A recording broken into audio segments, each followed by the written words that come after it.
On va, Bezrat Hashem, commencer par parler sur le plan de la Hashkafa, bien que tout ce qu'on a dit maintenant, c'était beaucoup de Hashkafa. Mais j'aimerais qu'on en parle de façon précise, Bezrat Hashem. Le jour de Rosh Hashanah va arriver bientôt. Il se trouve déjà à l'horizon. On a bien débuté le mois de Elul. Et Bezrat Hashem, nous sommes tous assignés en justice. Je ne sais pas c'est quand la dernière fois, vous, que vous avez été assigné en justice. Je ne sais pas si vous vous souvenez encore de la hamma que vous aviez, de l'angoisse que vous aviez, de la difficulté que c'était de dormir la nuit et le jour.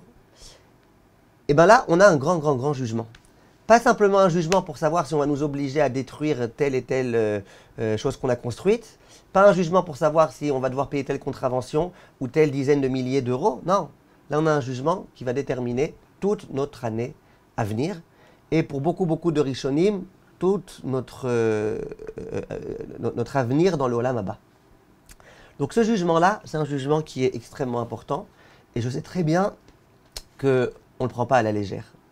Malheureusement, on a du mal à vivre constamment avec cette idée-là. Mais ce qui est sûr, c'est qu'on ne néglige pas tout ça et qu'on ne prend pas ça à la légère. Il faut savoir aussi autre chose. Nous, on est habitué à l'idée que bon, ça va, maximum, on peut repousser l'échéance, on peut demander, après, une fois que ça a été fait, on peut demander de réviser la sentence, etc. Le jour de Rosh Hashanah arrive, il n'y a pas de possibilité de le repousser. On ne repousse pas le jour de Rosh Hashanah. Aucune excuse n'est valable. Même si quelqu'un dit, ouais, mais Hachem, tu comprends, c'est la corona, machin, Covid-19, et puis on avait la main toute la journée dans l'alcool-gel, etc. On avait le masque, machin, qu'est-ce que tu voulais qu'on fasse? On peut pas, machin, attends que le corona il finisse, et puis après tu nous fais Rosh Hashanah. Il n'y a pas, aucune excuse. Rosh Hashanah arrive, même si à Rosh Hashanah on ne nous permet pas de prier en minyan, mais Rosh Hashanah est quand même là. Rosh Hashanah est là, le jour du jugement est là, tel qu'il est. Alors l'autre il m'a dit, moi je vais mettre un masque, comme ça Hachem ne me reconnaîtra pas. Ok, si Hachem ne te reconnaît pas, tu connais la règle. Les absents ont toujours tort. Tu veux une année de plus ou tu veux pas? D'accord. Donc, ce qui est sûr, c'est que le jour de Rosh Hashanah arrive et qu'il faut impérativement qu'on se prépare. Effectivement, ça nous fait peur, bien qu'on sait qu'Akadosh Baruch Hu est miséricordieux et que sa qualité principale, c'est El Rachum Vechanoun Erechapayim Rafresed Vehemet. Il y a 13 attributs de miséricorde, mais malgré tout, Akadosh Baruch Hu, il n'aime pas qu'on se moque de lui. Donc, il faut qu'on fasse quelque chose, il faut qu'on essaye de se préparer. Ça veut dire quoi, se préparer à Elul, à Rosh Hashanah? Alors, tout d'abord, le plus beau cadeau qu'Hachem ait pu nous offrir, c'est le cadeau qui s'appelle Elul. Hachem, il aurait pu nous prendre comme ça, et d'un coup, nous dire, allez, aujourd'hui, c'est le jugement. C'est ce que le fisc fait souvent, il ne nous prévient pas un mois à l'avance, commencer à faire des... Non, ils viennent sur le moment, ils nous prennent par surprise, montre-moi, dis-moi, prouve-moi, et ceci et cela. Akadosh Baruch Hu, lui, il nous a offert un cadeau qui s'appelle le mois de Elul. Je me suis aperçu il y a quelques jours d'une idée très intéressante. Est-ce que vous avez déjà vu qu'on fait un plat d'un mois autant que le mois de Elul? Est-ce que vous avez déjà entendu que quand un rav il fait une dracha, pendant tout le mois de Sivan, il dit, nous sommes dans le mois de Sivan. Le premier Sivan, Sivan. Le dernier jour de Sivan, Sivan. Jamais. Shavuot arrive, il dit aujourd'hui c'est le tel jour de Sivan, la Torah a été donnée, machin, puis voilà. Le mois de Cheshvan, alors lui, Bichal, il est ennuyant ce mois-là, il n'y a rien pendant le mois le mois de Av. Ok, Mishenichnas Av Maatim Besimcha. D'accord, les 9 premiers jours, il y a quelques halachot qui concernent ce mois-ci. Après ça y est, tout Béav arrive, c'est la fête, les vacances, machin.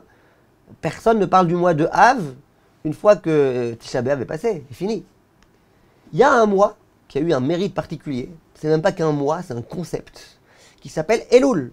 Vous rentrez dans une yeshiva pour écouter le mashgiach qui fait une sikha. Ça peut être le premier jour de Elul comme le dernier jour de Elul. Elul.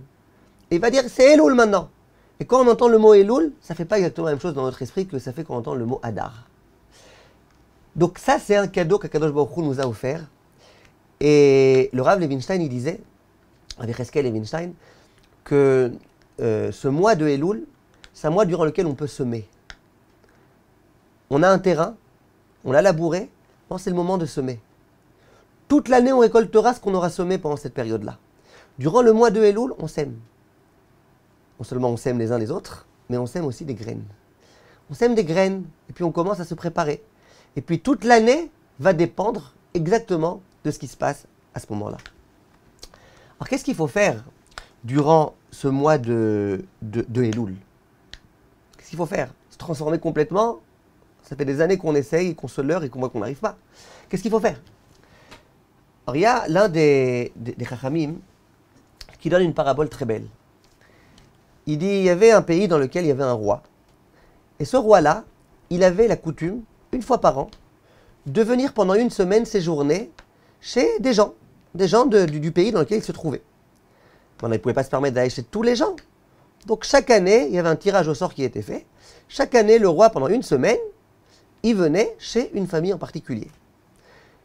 Le roi, il voulait faire ça pour comprendre un petit peu c'est quoi vivre ailleurs que dans un palais et quelles sont les difficultés que les gens connaissent dans leur quotidien. Et ça lui faisait plaisir comme ça de pouvoir partager une petite semaine avec des gens normaux, entre guillemets. Voilà que cette année-là, précise, un couple déjà assez âgé, qui n'avait pas encore eu d'enfant, et qui vivait dans une pauvreté désespérante, c'est eux qui ont été choisis. Que se passe-t-il? 30 jours avant le jour où le roi doit venir, ils reçoivent une lettre recommandée. Voilà, c'est vous la famille qui allez me recevoir. Moi, le roi, je viens dans 30 jours chez vous. Alors la femme, elle commence à paniquer. Le mari commence à paniquer. Qu'est-ce qu'on fait? On a une maison toute pourrie. Les lumières, elles ne fonctionnent pas. On n'a pas de climatisation. Les chaises, à part nous qui savons s'asseoir sur ce genre de chaise, n'importe quelle autre personne s'assoit dessus, la chaise se casse et l'homme tombe avec. Qu'est-ce qu'on fait? La peinture, on ne parle pas de peinture. Parle-moi des cafards qui se promènent sur les murs. Qu'est-ce qu'on fait? Le mari, il a bien réfléchi. Il dit à sa femme, écoute, moi j'ai une très bonne idée. On va appeler des gens qui savent bien travailler. On va demander à quelqu'un de faire des nouvelles portes, à l'autre de rénover les fenêtres. On va faire de la peinture, etc. Alors sa femme, elle dit, mais comment tu vas payer ça? Il dit, il y a un voisin, il est très chnin, lui, très chnin. Il acceptera de me prêter de l'argent. Alors sa femme, elle dit, ok, mais tu sais combien de temps ça va te prendre de rembourser la somme qu'il faut? Moi, ça fait des années que je viens te voir, mon cher mari, et que je te dis, écoute, il faudrait un petit peu rénover la maison. À chaque fois, tu me dis, on n'a pas d'argent, on n'a pas d'argent, on n'a pas d'argent. Et maintenant, d'un coup, tu vas avoir de l'argent? Alors, son mari dit, mais qu'est-ce que tu veux? Il y a le roi qui vient, et c'est pas n'importe quoi, il faut quand même l'honorer un petit peu, on peut pas... Alors la femme, elle dit, non, pourquoi? Pourquoi? Si le roi, il veut venir chez nous, peut-être c'est qu'il veut venir chez nous et qu'il ne s'attend pas à ce qu'on l'honore. Il veut venir tel que c'est. Alors le mari dit à sa femme, il dit, regarde, s'il venait à l'impromptu, à l'improviste, alors j'aurais été d'accord. Il vient à l'improviste, sans prévenir, ça veut dire qu'il veut vivre tel qu'on vit. Il dit, mais là, c'est pas le cas. Là, il prévient, sachez que dans 30 jours, je viens. S'il prévient, c'est la preuve que quoi? Qu'il veut quand même qu'on fasse un petit quelque chose. Les deux ont commencé à discuter, machin. Finalement, ils sont arrivés à la conclusion. Ils ont dit, visiblement, le roi, si il nous prévient que 30 jours à l'avance, dans tous les cas, on n'a pas tellement le temps de faire des grands travaux. Visiblement, c'est qu'il attend qu'on fasse ce qu'on peut. Donc là où il y a la peinture complètement raclée, on va essayer de mettre des posters. Là où les ampoules, elles clignotent, eh ben on va changer les ampoules, ça coûte pas très cher. Les chaises qu'elles restent telles qu'elles sont, juste une chaise pour le roi. Une chaise pour le roi, en bonne et due forme, pour que le roi ait où s'asseoir. Parce que si le roi s'assoit et qu'il tombe, alors là, la chouma. La femme était d'accord, le mari était d'accord, tout le monde était d'accord. Et c'est ce qu'ils ont fait. Viennent Chachamim et disent, Akadosh Baruch Hu, il nous envoie à nous tous un rappel. Rosh Chodesh Elul, on sonne le chauffard. Sachez que Rosh Hashanah arrive. Sachez que moi je vais venir maintenant. Vous savez que Aseret Yemei Teshuvah, c'est des jours durant lesquels Akadosh Baruch Hu se trouve avec nous. Dirshu Hashem Beimatz'o, Kraou Bioto Karov, c'est les jours où Hashem est proche de nous littéralement. Hashem il vient parmi nous pendant ces jours-ci. Il nous prévient 30 jours à l'avance. Les amis, préparez-vous. Je vous demande de vous préparer. Alors le Tzara, il va venir nous voir et il va nous dire allez, perfection, perfectionnisme, allez, tu arranges tout. Dorénavant, tu fais attention à tout, tu machin, tu fais pousser tes PO, tu... Évidemment, pourquoi je dis que c'est le Tzara qui fait ça? Parce que le Tzara, il n'a qu'une envie, c'est de nous décourager. Il vient nous voir, il nous dit tu crois que de toute façon tu seras prêt? Zarma, dans 30 jours, tu seras prêt à recevoir Dieu. Zarma. Alors laisse tomber, de toute façon tu peux rien faire, ne fais rien. Et nous, ce qu'on doit dire à ce Yetzer Hara, et à nous-mêmes en tous les cas, on doit se dire la chose suivante. Si Akadosh Baruch Hu venait à l'impromptu, effectivement, on serait tel qu'on est. Mais il vient pas à l'impromptu. Il nous prévient suffisamment de temps à l'avance. Pourquoi? Pas pour qu'on vise vers la perfection, mais pour qu'on fasse ce qu'on peut. Qu'on essaye un petit peu de dépoussiérer, qu'on essaye un petit peu de mettre de l'ordre dans les idées, qu'on essaye un petit peu de s'améliorer, de prendre quelque chose sur nous, d'arranger la chaise au moins la chaise du roi, qu'elle soit bien. Prendre sur soi une petite chose. Donc on comprend que durant le mois de Elul, il faut, Bezrat Hashem, qu'on essaye de se préparer. Qu'on se prépare un petit peu et qu'on réfléchisse comment faire Bezrat Hashem pour bien se préparer.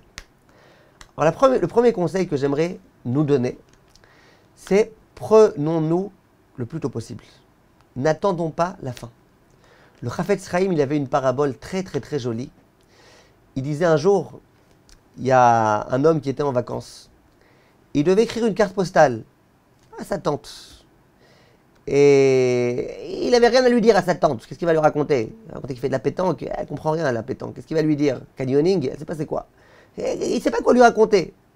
Alors il s'est dit, mais bon, elle veut que je lui envoie une carte postale, malgré tout. En plus, il y a une belle photo derrière, etc. Bon. Il a veillé à prendre la carte postale dans laquelle la partie adresse, nom, machin est la plus grande possible. Et puis il commence à écrire. Alors évidemment, comme il n'a rien à écrire, il écrit, il ne veut pas non plus que ce soit tout vide. Il écrit pour ma très très très très très très chère tata, avec une très grosse écriture, des grandes lettres, etc. Et il commence à écrire. Et puis après, Baruch Hashem, on passe d'excellentissimes vacances. Et puis d'un coup, alors qu'il a déjà rempli les 3/4 de l'endroit dont il disposait, il se dit, attends, mais j'ai oublié de lui dire un truc hyper important. Alors, il commence à maintenant écrire un peu plus petit. Après, il dit, attends, mais encore un autre truc, ça lui ferait plaisir de savoir. Et après, il écrit encore un peu plus petit. Et puis finalement, il voit qu'il y a encore 15 choses qu'il a envie de lui dire, il n'a plus de place. Il commence à faire des astérix, à remonter, à aller en arrière, à machin, à écrire entre les lignes, etc., etc., etc. Disait le Chafetz Chaim, les gens, quand ils sont jeunes, ils pensent qu'ils ont toute la vie devant eux. Toute la vie, toute la vie, toute la vie. Ça va, prends ton temps, kiffe, amuse-toi. Et puis au bout d'un moment, ils arrivent à l'âge où ils commencent à avoir des cheveux blancs. Et là, c'est déjà, attends, déjà quoi, ça y est, mon corps il a compris que j'étais vieux, ou que je commençais à vieillir. Et puis après, et puis finalement, on s'aperçoit qu'on a gâché toute notre vie. Et puis maintenant, on essaye de récupérer ce qu'on peut. Disait Chafetz Chaim, c'est dommage. Si depuis le départ, tu savais que tu avais une carte postale avec un endroit précis, que tu ne pourrais pas après avoir plus de place, eh ben, tu ferais attention depuis le départ à bien exploiter l'espace que tu possèdes. Et bien pendant Elul, c'est pareil, on a un mois. Un mois pour se transformer, c'est peu. Un mois pour changer des habitudes, c'est peu. Un mois pour résoudre des problèmes de Shlom Bayit. Moi, je m'occupe parfois de couples de Shlom Bayit. C'est pas en un mois qu'on arrive à résoudre les problèmes. Alvaï qu'on puisse réussir à résoudre tous les problèmes d'un couple en un mois. Là, on a des graves problèmes, quelquefois de Shlom Bayit avec Akadosh Baruch Hu. On a un mois pour tout résoudre. Alors, le premier conseil que j'aimerais nous donner, c'est commençons déjà maintenant à nous mettre au travail. Je sais que vous l'êtes déjà. C'est pour ça que je m'adresse particulièrement à moi. Mettons-nous au travail maintenant et commençons, Bezrat Hashem, à réfléchir à ce qu'on doit faire. Qu'est-ce qu'on doit faire? Évidemment, ce n'est pas en l'espace de quelques minutes que je vais vous dire qu'est-ce qu'on doit faire, mais quelques points de réflexion. Premier point de réflexion. Le Yetzer Hara, comme je vous le disais tout à l'heure, est très très fort pour nous décourager. Le Yetzer Hara, vous savez, il a tout type de chansons et tout type d'idées, de philosophie, de théories. Il va me dire, ça fait 30 ans que tu passes des Rosh Hashanah et Kippour et puis tu n'as pas progressé, tu as régressé. Et le Yetzer Hara, il va nous dire de toute façon comment tu peux effacer une faute qui a été commise. Et puis le Yetzer Hara, il va nous dire quoi? Même toi, tu as le droit à la tchouva, même toi avec ton comportement. Le Yetzer Hara, il veut nous décourager. Nous, il faut impérativement qu'on écoute et qu'on ne croive même pas 0,5% de ce que le Yetzer Hara nous dit. Et qu'on fasse confiance non seulement en la force de la tchouva, en la miséricorde d'Akadosh Baruch Hu, mais aussi en nous. Au fait qu'Akadosh Baruch Hu nous fait confiance. Dans la paracha qu'on va lire cette semaine, la paracha de Kitetse, la Torah nous parle du Ben Tzorer Umoreh. Ben Tzorer Umoreh, alors celui-là je le souhaite à personne, c'est un fils rebelle. C'est quoi un fils rebelle? La Gemara, elle précise exactement, c'est un fils qui fait ceci et cela, qui commence à ne plus observer la Torah, qui commence à désobéir à ses parents, qui mange et qui se goinfre et qui boit du vin et qui machin, le ben sorer ou moré. Un jeune qui commence à dévier du chemin de la Torah. Et la Torah, quand elle nous parle du ben sorer ou moré, cette fameuse Torah qui est toujours fait preuve de compassion, là elle nous dit, écoute, le ben sorer ou moré, il faut tout de suite le tuer. Tuer, tout de suite. Pourquoi le tuer? Pourtant Hachem il est miséricordieux. Pourquoi tuer quelqu'un? Vient la Torah et elle dit, ben justement, puisqu'Hachem est miséricordieux, eh ben, il faut le tuer maintenant. Pourquoi? Parce que on voit à son comportement que lui, il est voué à l'échec. À son comportement, on voit que si aujourd'hui il est en train d'un petit peu déraper, bientôt il va complètement déraper. Et bientôt, son comportement sera beaucoup plus répréhensible que ce qu'il n'est maintenant. Donc on dit à l'homme, il vaut mieux maintenant qu'on le tue, maintenant qu'il n'a pas encore fait trop de fautes, une petite faute ici, une petite faute là-bas, au moins il mourra en n'étant pas trop répréhensible. Plutôt que d'attendre que plus tard il ait commis beaucoup de fautes. Ça c'est la paracha du Ben Sorer ou Moré. Vient la Gemara, et je vous demande de bien écouter la beauté de cet enseignement, et elle dit, sachez une chose, c'est que le Ben Sorer ou Moré, lo haya velo yeh. Dans toute l'histoire du peuple juif, il n'y a jamais eu un cas de Ben Sorer ou Moré qui a été tué par le Beddin parce qu'il était Ben Sorer ou Moré. Et la Gemara, elle dit, alors pourquoi la Torah elle nous a parlé de ça? Eh bien la Torah nous a parlé de ça pour qu'on étudie cette paracha-là et qu'on reçoive un salaire sur l'étude de cette paracha. Mais c'est une paracha qui n'existe pas. Ça veut dire, elle existe, mais c'est quelque chose de tout à fait théorique. De façon pratique, ça ne s'est jamais passé et ça ne se passera jamais. Viennent les Chachamim, les Chachmei Amoussar, et ils disent, qu'est-ce que ça veut dire que ça ne s'est jamais passé? Nous, en général, quand on utilise ce texte, on se dit, bon, ça ne s'est jamais passé. Le Beddin, il n'a jamais réussi ou on n'a jamais réussi à avoir toutes les conditions pour le tuer, entre guillemets. Viennent les Chachamim, ils disent, non. Tu sais, ça veut dire quoi que le Ben Sorer ou Moré, il n'y a jamais eu, il n'y aura jamais? Ça veut dire de condamner quelqu'un au vu d'un certain comportement et de dire, lui, il est fichu, il est foutu, il n'a aucun avenir, son destin promet, eh bien ça, c'est une erreur. Ça n'existe pas. Tu ne peux condamner personne, même pas toi-même. Ne condamne personne. Ce comportement qui consiste à dire, puisque je vois qu'il se comporte mal, eh bien ça y est, c'est fichu, c'est sûr qu'il va aller qu'en régressant, c'est une erreur. Comme parce que tu vois que maintenant il se comporte mal, demain il ne se comportera pas bien. Tu ne crois pas en la tchouva. Tu ne crois pas en la tchouva. Et ça, c'est le point qu'il faut qu'on sache. Ça n'existe pas. Nous, on se fait une image de nous-mêmes, que voilà, ça fait des années que je fais l'hypocrisie à Rosh Hashanah et Kippour, et que finalement, et que je continue à faire du Lachon Hara, et que machin, on n'y croit plus. Alors, en dehors du fait que la tchouva, c'est pas du tout de l'hypocrisie, et que même si l'année dernière j'ai fait tchouva et que cette année j'ai refauté, c'est pas de l'hypocrisie, on a fait un cours sur ça, peut-être qu'on en reparlera une fois. Mais à part ça, il faut bien comprendre que le concept qui est celui de la tchouva, c'est que tout est possible. Tout est possible. Et ça, il ne faut surtout pas qu'on oublie. Quel que soit le niveau dans lequel je suis. Même si je suis un Ben Sorer ou Moré, tout le monde me regarde et dit hey, celui-là. Va voir ce qui va devenir dans 30 ans. Dans 30 ans, ça peut devenir un Rosh Yeshiva. Une fois, il y a eu une histoire dans un kollel en Israël. Il y a un Avrer, l'un des étudiants en Torah, qui a fait des fautes très graves. Des fautes très graves. Vous ne pouvez même pas vous imaginer combien elles étaient graves, les fautes qu'il a commises. Le Rosh Kollel, un jour, s'est aperçu de ça. Et il dit, moi, je ne peux pas garder dans mon Kollel un Avrer, un étudiant en Torah, qui va faire des choses tellement abominables. Impossible. Cet homme-là lui a dit, oui, mais écoutez, j'ai fait tchouva. D'accord, c'est vrai, il y a 3 mois, j'étais faire des choses pas possibles, et j'ai eu des relations complètement interdites, etc. Mais j'ai fait tchouva en attendant. Il dit, ok, je peux pas. Un vrai comme ça, toute la journée étudié à Torah, qui il y a 3 mois a été faire un adultère, je peux pas. Le vrai dit, si vous voulez me renvoyer, renvoyez-moi. Cet homme-là, il avait un petit peu de Hirat Shamaim, ce Rosh Kollel, il a été voir le Rav Steinman. Zecher Tzadik, le Kadosh Livracha. Il dit au Rav Steinman, écoutez, Kvod Harav, j'ai un frère qui a fait ceci et cela. Donc évidemment, je le renvoie. J'ai pas envie qu'il commence à avoir une mauvaise influence sur les autres. Alors Steinman, il le regarde comme ça. Il lui dit, mais tu crois pas toi en la tchouva? Il dit, je veux bien y croire à Tchouva, mais bon, quand même, c'est encore assez frais cette histoire-là. Et 3 mois, il a fait machin, va savoir. Ashtaman, il le regarde, il dit, moi, tu crois pas à la Tchouva? Tu crois pas? Et si je crois, mais non, tu crois pas alors. Tu crois pas à Tchouva. Toi, tu penses que bon, s'il y a 3 mois, il a fait du mal, c'est qu'il est resté mal, c'est qu'il est resté mauvais. Non, il y a 3 mois, il a fait le mal. Non, c'est un tzaddik. Il faut absolument qu'on retienne cette idée-là, que personne n'est fichu. C'est très, très, très rassurant quand on a des enfants qui commencent à mal tourner, de savoir qu'ils commencent à mal tourner, mais finalement, ils peuvent bien tourner. Et c'est très, très, très rassurant aussi pour nous-mêmes, de savoir que Akadosh Baruch Hu, lui, il se désespère jamais de nous. La preuve, le Yetzer Hara. Vous avez déjà vu une fois que le Yetzer Hara il se désespère de quelqu'un?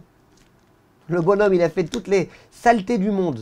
Le Yetzer Hara continue à lui dire, allez viens, encore une petite saleté, encore une petite avéra. Si le Yetzer Hara, il croit en toi, il croit en ta possibilité de faire tchouva, c'est pour ça qu'il veut te faire le mal. Combien, a fortiori, nous, il faut qu'on croit en nous.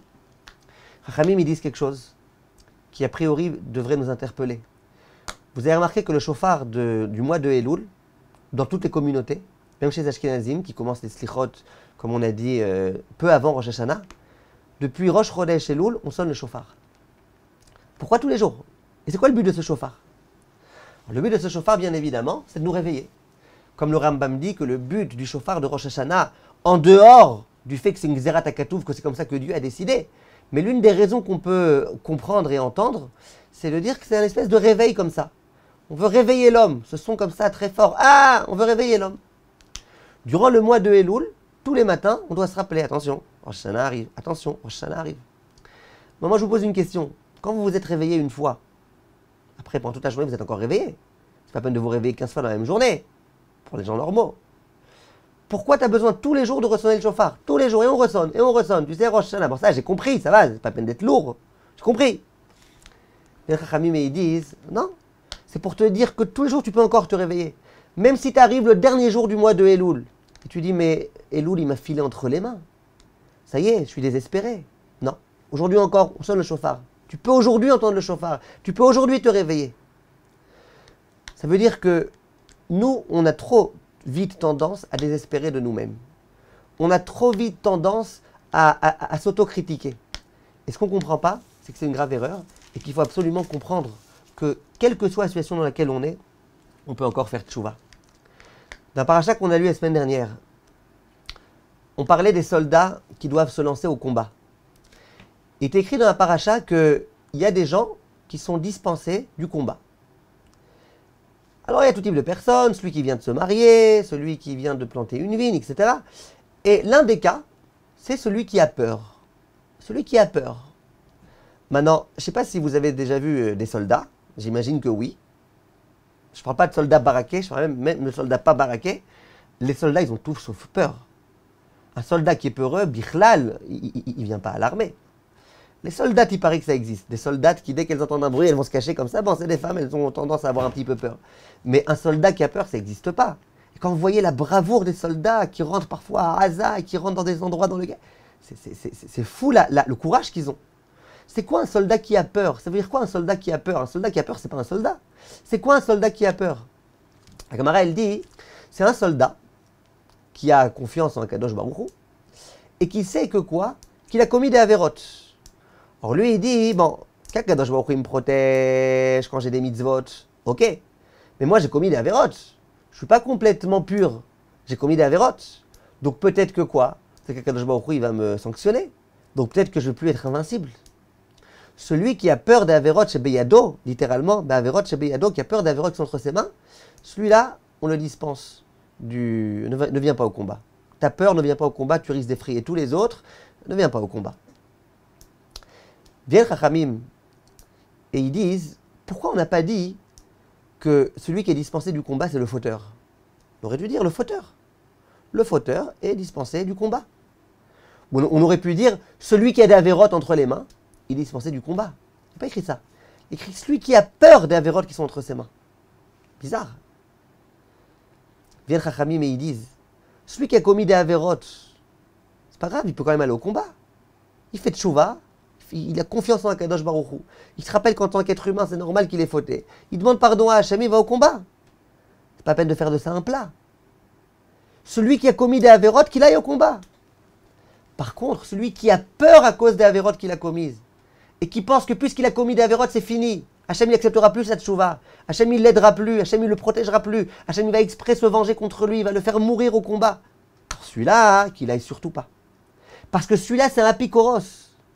Celui-là, il ne croit pas en Akadosh Baruch Hu. Zarma, il croit en Akadosh Baruch Hu, que comme j'ai fait des avérotes, Hachem ne va pas me protéger, machin. C'est une fausse émouna ce que tu as. Parce que tu crois en tout sans faire la tchouva. Il faut que tu crois en la tchouva. Il faut que tu crois au fait que Akadosh Baruch Hu, il t'aime et qu'il va te protéger. T'as des avérotes, t'en as, tout le monde a des avérotes. C'est pas une raison d'avoir peur. C'est pas une raison d'avoir peur d'aller au combat, c'est une raison de faire tchouva. Donc il faut qu'on comprenne, et d'ailleurs il dit ce Rachamim, le Rabbi Nerman il ramène ces choses-là dans le feuillet de la semaine dernière, il dit, on nous dit celui qui a peur des avérotes chez Beyado. On ne dit pas celui qui a peur des avérotes qu'il a commises. On dit des avérotes qui sont entre ses mains. Ça veut dire quoi que les avérotes elles sont entre ses mains? Moi j'ai pu commettre une avéra aujourd'hui, elle n'est pas entre mes mains, vous voyez bien, mes mains elles sont vides. Ça veut dire quoi une avérote qui est entre mes mains? L'avérote qui est entre mes mains, ça veut dire que je pense que puisque j'ai commis une avéra, et bien cette avéra elle fait partie intégrante de moi-même. Ça y est, maintenant elle est indélébile. Elle reste toujours attachée à moi. Elle est comme ça dans mes mains. C'est ce que cet homme-là pense. Cet homme-là il pense que puisqu'il a commis une avéra, et ben ça y est, il n'y a plus rien à faire. Elle est entre ses mains, elle ne le quittera plus jamais. Et bien ça c'est une grave erreur. L'homme il a commis une avéra elle n'est pas entre ses mains. L'avéra elle n'est pas entre ses mains. L'erreur qu'on commet nous tous, et ça tous les psychologues ils vous le diront, c'est qu'on a l'impression que nos actes, c'est nous-mêmes. On a l'impression que puisqu'une fois je me suis mis en colère, c'est que moi je suis un coléreux. Que puisqu'une fois je n'ai pas voulu donner de l'argent à la tzedaka, c'est que je suis un radin. On a l'impression que nos actes, c'est nous-mêmes. Non, nous-mêmes, c'est pas ça. Nous-mêmes, c'est quand on réfléchit qu'on veut faire quelque chose, qu'est-ce qu'on a vraiment envie de faire? Alors, parfois on a du Yetzerara, parfois notre main elle refuse de donner, parfois notre voix elle refuse de se taire, parfois, etc. Mais c'est pas vrai de croire que ma définition à moi-même, c'est les actes que je commets. J'ai commis une avéra, ok. Ça veut pas dire que moi je suis un Baal avéra. Ça veut pas dire que moi je suis un fauteur. Non, j'ai commis une avéra, ok. J'ai commis une avéra, je peux faire teshuva. Donc ça c'est le premier point. Si on veut pouvoir aborder cette période de Elul, Be'ezrat Hashem, en étant serein et en n'étant pas découragé d'emblée, il faut qu'on parte avec la présomption que quoi? Que c'est possible. La teshuva est possible. La teshuva est à portée de main et on peut, Be'ezrat Hashem, l'accomplir. C'est pas parce qu'elle est à portée de main qu'il faut la reporter à demain, il faut tout de suite commencer à s'y mettre. Mais elle est à portée. On peut réussir à l'accomplir. Et ça, c'est un point sur lequel on peut rien.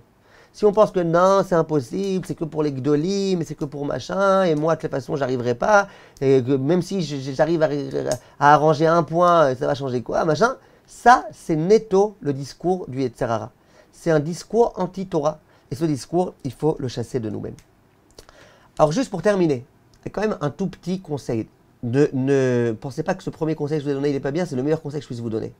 Croire en la tchouva, c'est le meilleur conseil que j'ai pu vous donner. Mais quand même encore un petit conseil. Le Ben Sorer ou Moré, vous vous rappelez de ce fameux Gugus là, qui a jamais existé, qui n'existera jamais. On a dit, cet homme-là, il n'a jamais existé, il n'existera jamais. Ça n'existe pas. Ça n'existe pas qu'au comportement d'un enfant, tu puisses dire, lui, il va devenir mauvais. Ça n'existe pas. On condamne personne. Le libre arbitre est toujours existant. Ok. Alors pourquoi cette Torah, elle a été donnée? Pourquoi la paracha, elle nous parle, sur plusieurs psukim, avec des gmarot qui traitent de tout ce sujet-là, du concept du Ben Sorer ou Moré, si dans tous les cas, ça n'existe pas? Eh bien peut-être, dit Razal, c'est pour qu'on apprenne, malgré tout, une leçon, qui, elle, sera évocatrice pour nous, à propos du Ben Sorer ou Moré. Et c'est quoi cette leçon? Tu vois que le Ben Sorer ou Moré est dans le concept. Qu'est-ce qui se passe? On voit qu'il commence à se comporter mal. Et on dit, ouais, s'il commence comme ça, où est-ce qu'il va arriver? Où est-ce qu'il va déraper? C'est-à-dire que quelquefois, quand on voit un comportement, et qu'on est un bon pédagogue, psychologue, ce que vous voulez, gueux, jusqu'à ce que ça finisse par gueux, et ce que vous voulez, quand on est un bon, ce que vous voulez, gueux, qu'est-ce qui se passe? Eh bien, on est capable à peu près de voir, vu le comportement qu'il a aujourd'hui, voilà ce qu'il sera dans quelques années. La vérité, c'est que c'est pas faux. C'est ce qu'ils font les pédagogues. C'est ce qu'ils font dans les écoles. Ils renvoient un élève parce qu'ils pensent que lui, on ne peut rien attendre de lui. C'est pas complètement faux. Alors pourquoi la Torah, elle dit que c'est faux? Parce que la Torah, elle croit en la tchouva. Parce que la Torah, elle croit en l'homme. Parce qu'Hachem, lui, il croit en l'homme. C'est pas que c'est faux de dire si aujourd'hui il fait ça, dans 20 ans, voilà ce qu'il va faire. C'est peut-être vrai, si on oublie que Kadosh Baruch Hu est là et que le libre arbitre existe. C'est des prévisions qui quelquefois s'avère être vraie, qui quelquefois s'avère être fausse. Qu'est-ce qui fausse la donnée? C'est l'existence d'Akadosh Baruch Hu qui nous fait confiance et qui nous aide à faire teshuva. Alors qu'est-ce qu'on peut apprendre de cette histoire du Ben Tzorer ou Moré, d'Israchamim? C'est que si quelqu'un commence à se placer dans une direction qui mène vers la progression, eh bien, il suffit qu'il se place dans cette direction, dans cette ascension, pour que déjà on puisse dire, c'est bon, lui est sur la bonne voie.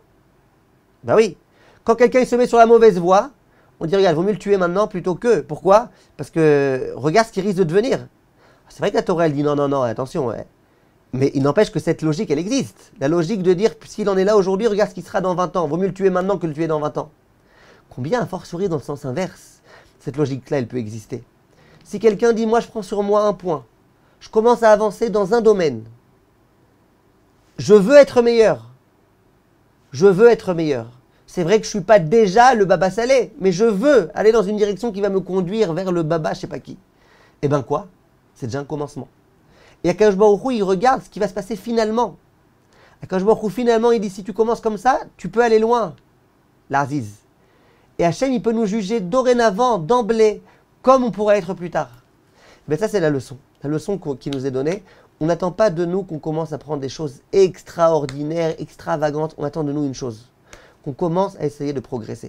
Moi, je vous dis, prenez ce soir, après le cours, voilà, on va finir 5 minutes plus tôt pour que vous ayez encore 5 minutes par rapport au temps qui avait été fixé. Prenez, finalement, je vous demande une chose, un stylo et une feuille. Vous n'avez rien de rien de plus. Un stylo et une feuille. Même s'il n'est pas 4 couleurs, votre stylo, même si c'est un crayon, même s'il est mal taillé, un stylo et un ticket de métro, j'allais vous dire. Écrivez, commencez à écrire. Où j'en suis cette année? Où j'en suis dans ma relation à Hachem? Où j'en suis dans ma relation avec mon mari, avec mes enfants? Dans ma relation avec mes parents? Où j'en suis dans ma vie? Qu'est-ce que je fais? Pourquoi je fais ce que je fais? Commencez un petit peu à... Je ne vais pas dire vous introspecter parce que les gens ils ont peur de ce mot-là. Mais commencez à réfléchir. Où vous en êtes dans votre vie? Et vous verrez que vous commencez à écrire, vous aurez beaucoup à écrire. Au début, vous pensez que vous n'arriverez même pas à écrire sur un ticket de métro. Vous allez voir que vous aurez beaucoup de quoi écrire. Et Bezrat Hashem, c'est ce que je vous souhaite. Plus vous aurez de choses à écrire, plus on apprendra à se connaître, et plus on aura de chance, Bezrat Hashem, de pouvoir beaucoup avancer. Et n'oublions pas, c'est ce qu'Hachem attend de nous. Nous, on fait le premier pas. Nous, on répare la chaise. Après, que je s'occupe du reste. Voilà, Kolto, merci de votre attention.